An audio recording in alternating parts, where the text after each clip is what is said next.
8월 15일이 무슨 날인지 다들 아시죠?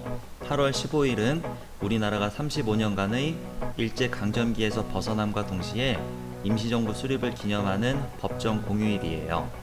광복절은 민족의 해방과 조국의 광복 또는 독립을 기념하는 뜻깊은 날이라고 할 수 있어요.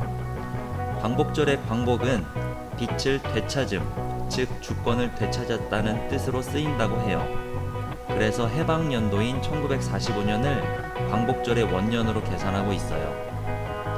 역사적인 의미가 큰 공휴일인 만큼 광복절에 대한 의미와 역사를 제대로 알면 더 뜻깊은 공휴일을 보낼 수 있을 거예요.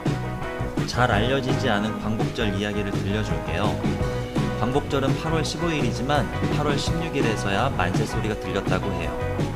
조선에는 실시간으로 정보를 전달할 기술이 없었어요. 15일 거리는 조용했고 일부 지역에서만 만세소리가 들렸죠. 16일이 돼서야 곳곳에서 대한독립 만세가 울려 퍼졌답니다. 일본군이 물러난 날은 9월 9일이에요. 항복 직후에도 일본은 무장을 풀지 않았습니다. 주둔하고 있는 일본군과 조선 총독부는 여전히 이간질을 하면서 조선인을 위협했고 메가더가 미군 외에 누구도 권한을 이양할 수 없다고 공표한 뒤에야 무장해제가 진행되었다고 해요. 광복절은 일제의 탄압에도 굴하지 않고 꿋꿋하게 독립운동을 하신 독립운동가들의 희생 덕분에 가능했다고 말할 수 있어요. 당시에는 일본의 쇠뇌를 받거나 일본을 좋아해서 친일파가 되는 경우도 있었어요. 친일파가 되면 부유하고 편안하게 살 수 있었고 승진도 할 수 있어서 욕심 많은 사람들은 친일파가 되곤 했어요. 반면 독립운동가들은 대부분 호화스럽게 살지 못했고 독립을 보지도 못한 채 눈을 감기도 했어요. 그럼에도 독립운동가들은 독립을 위한 노력을 멈추지 않았습니다. 독립을 위해 다양한 방법으로 노력한 수많은 독립운동가 중 몇 분을 함께 알아보도록 해요. 유관순 열사에 대해선 모르는 사람이 없을 거라고 생각해요. 요즘엔 유관순 열사의 모습을 그린 영화도 만들어지니까요. 유관순 열사는 이화학당 제약 당시 3.1운동에 참가한 천안의 아우네 장터에서 군중에게 태극기를 나눠주는 등 안세운동을 일으켜 체포되었어요. 유관순 열사는 체포된 후 일본군의 심한 고문과 회유에도 독립운동에 대한 의지와 열정을 굽히지 않았어요. 어린 나이에 나라의 독립을 위해 목숨을 바친 유관순 열사의 애국심은 꼭 기억해야 해요. 도시락 폭탄은 윤봉길 의사를 바로 떠올리게 해주는 단어 같아요.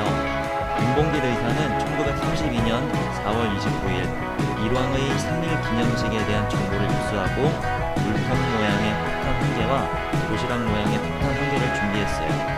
윤봉길 의사는 행사장에 몰래 잠입했고 폭탄을 던져 일본 상하이 파경군 대장 등을 직사시키는 거사를 치르고 그 자리에서 체포되어 25이라는 젊은 나이로 순국하셨어요.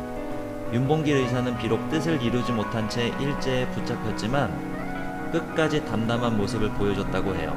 그는 끝까지 조국의 독립을 외쳤답니다. 이번엔 안중근 의사에 대해 알아보도록 해요. 안중근 의사는 약지손가락의 한마디가 짧은 모습이 우리에게 익숙한 독립운동가예요. 한마디가 짧은 약지손가락은 1909년 동지 11명과 죽음으로써 구국투쟁을 벌일 것을 맹세한 증거랍니다. 안중근 의사는 사문학교를 세워 인재를 양성하는 데 힘쓰고 연해주에서 의병운동에 참가하는 등의 활발한 독립운동을 했어요. 안중근 의사는 만주 하얼빈에서 침략의 원흉 이토 히로부미를 사살했어요. 그 후 감옥에 수감된 안중근 의사에게 사형이 선고됐지만 안중근 의사는 옥중에서도 동양평화론 등을 집필하며 많은 유산을 남기셨습니다. 이렇게 뜻깊은 광복절엔 꼭 태극기를 개양해야겠죠? 태극기는 대한민국 국기법 제8조에 따라 심한 비바람 등으로 국기의 존엄성이 훼손될 우려가 있지 않다면 24시간 개양이 가능해요. 태극기는 집 밖에서 보았을 때 대문이나 베란다의 중앙이나 왼쪽에 개양해요. 자동차의 경우에도 앞에서 봤을 때 왼쪽에 개양하면 돼요. 국경일인 광복절에는 개양하는 방법이 조금 달라요. 광복절 태극기는 오전 7시부터 오후 6시까지 달면 돼요. 또한 깃봉과 깃면 사이를 떼지 않고 달아야 해요. 태극기를 올바르게 개양하는 법과 광복절 개양법을 잘 인지해서 더 의미 있는 광복절이 될 수 있도록 해요. 마지막으로 함께 생각해 봅시다. 다시는 외국의 나라를 빼앗기지 않으려면 어떻게 해야 될까요? 그리고 광복을 위해 애쓰신 순국 선열의 고마움을 어떻게 보답할 수 있을까요? 8.15 광복절의 의미와 우리가 꼭 기억해야 할 독립운동가를 생각하며 뜻깊은 광복절 보내세요. 안녕.